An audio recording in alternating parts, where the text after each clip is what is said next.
Good morning, and welcome to ACCT on channel 4230. I'm lead anchor, Tom Tucker. And I'm Rachel Sutherland. Today we'll be covering an ongoing investigation against Tony's Tarantulas, a local spider farm whose manager was caught stealing funds from the company that was meant for prosthetic legs. Maybe they should be called Daddy Short Legs. Tell me, how did they react when fraud was found? Well, from my understanding, when fraud is found, it is the auditor's responsibility to inform management or those charged with governance of anything they find while testing internal controls. Well, the whole idea of communicating these deficiencies is from Canadian auditing standard 265. That's truly fascinating. Can you tell me more about how the audit standard was applied in this situation? Let me tell you, Tom. During the audit procedures, a deficiency was found in the accounts receivable.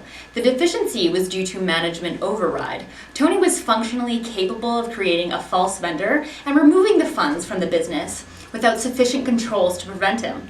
After investigating the account in question, they brought forth the evidence to the board of directors. They approached the board because in this case, the integrity of management was brought into question.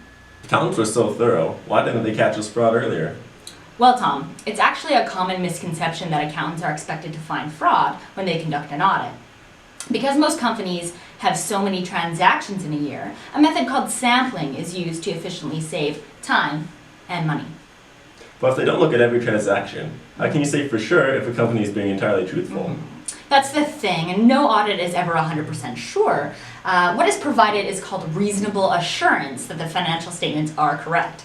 And while the auditors point out flaws in a company's internal controls, it isn't the objective of a standard audit. Yeah. So, we do have our team trying to get in contact with Tony from Tony's Tarantulas. He refused to talk to reporters, but we did get the short clip. It's right over there. We're gonna just play the clip. Oh, hey, that's Tony. Tony, do you have anything to say? No comment. Please, anything. It's a shame we can't get further insight into the view of the situation.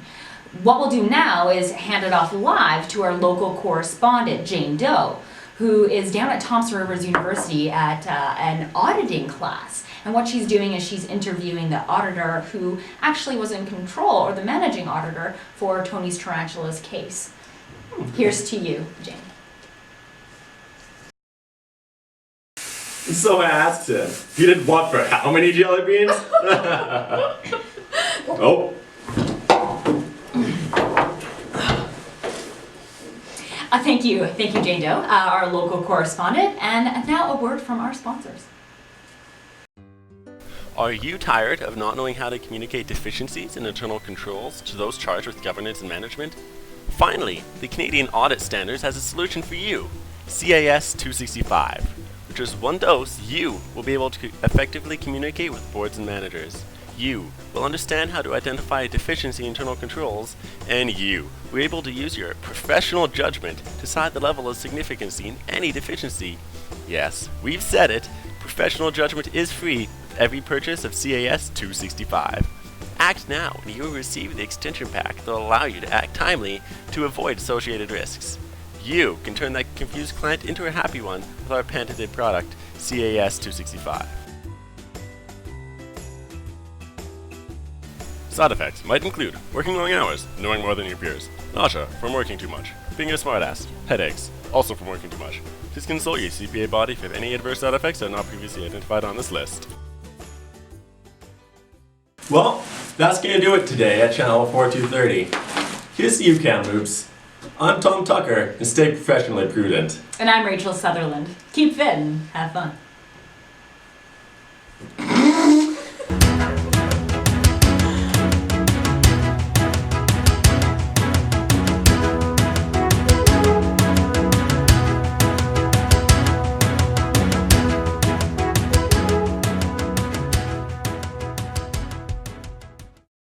I only got scotch in my mustache.